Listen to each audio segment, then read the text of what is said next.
Place your handle wherever you want it and turn the trimmer upside down.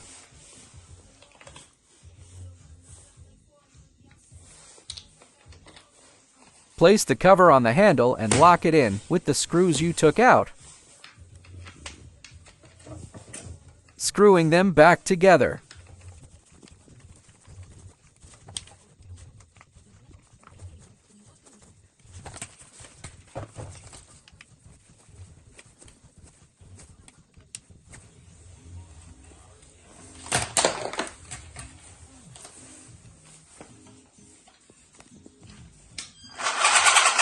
It should now be ready for usage.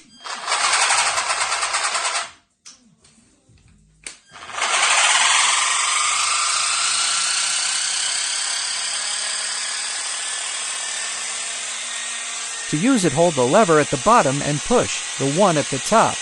To turn it off, release everything. Thank you guys for watching. I'll be posting another part to this showing it being used. Like and subscribe for more.